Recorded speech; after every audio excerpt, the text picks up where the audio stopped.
உன்னை சரியாக புரிந்து கொள்ளாதவர்களிடம் வார்த்தைகளால் விளக்கம் கொடுத்து வாதாடுவதை விட நீ மௌனமாகவே கடந்து செல்லலாம். ஆனால் கேள்விகள் உன்னை காயப்படுத்தினால் ஒருபோதும் மௌனமாய் இருந்து விடாதே. ஏனென்றால் உன்னை ஊமை என்று நினைத்து விடுவார்கள். உன் புன்னகையில் இருக்கும் வலியையும் உன் கோபத்தில் இருக்கும் நியாயத்தையும் உணர்ந்து கொள்ளாதவர்களால் உன்னை புரிந்து கொள்ளவே முடியாது. தேடி தேடி போனால் நீ அலட்சியப்படுத்தப்படுவாய். உன் மகத்துவம் தெரியாதவர்களுக்கு உன் முகத்தை கூட காட்டாது. உன்னை அள வைப்பவர்கள் யார் என்றால் ஒரு காலத்தில் உன்னை அளவில்லாமல் நேசித்தவர்கள். அவர்கள் நேசித்தவர்கள் அல்ல, நேசித்தது போல் உனக்கு காண்பித்தவர்கள். அன்புக்கு எல்லை இல்லை என்று நினைத்து நீ அதிக அக்கறை எடுத்து பழகி இருப்பாய்.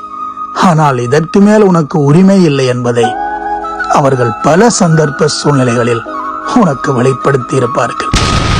ஆசை எது மீது வேண்டுமானாலும் எவர் மீது வேண்டுமானாலும் வந்து போகும். ஆனால் நீ அடிமையாவது அது உண்மையான அன்பு என்று நம்பித்தான். வெறுத்து விலகிச் சென்றவர்களை திரும்ப திரும்ப தேடிச் செல்பவர்கள் யாரும் பலவீனமானவர்கள் இல்ல. உயிர் இருக்கும் வரைக்கும் இதுதான் உறவு என்று தவறான நபர்களை தேர்வு செய்தவர்கள். அன்போ அக்கறையோ உன் மீது இருந்திருந்தால் யாரும் உன்னை புறக்கணிக்கவே மாட்டார்கள். ஆனால் அவர்கள் உன்னை ஒரு நாள் தேடி வரும் போது உன்னை நெருங்க முடியாத உயரம் நீ போய்விடு. நீ உன்னை நம்பாமல் அதை மற்றவர்களிடத்தில் தேடாதே. ஒருபோதும் அது கிடைக்காது.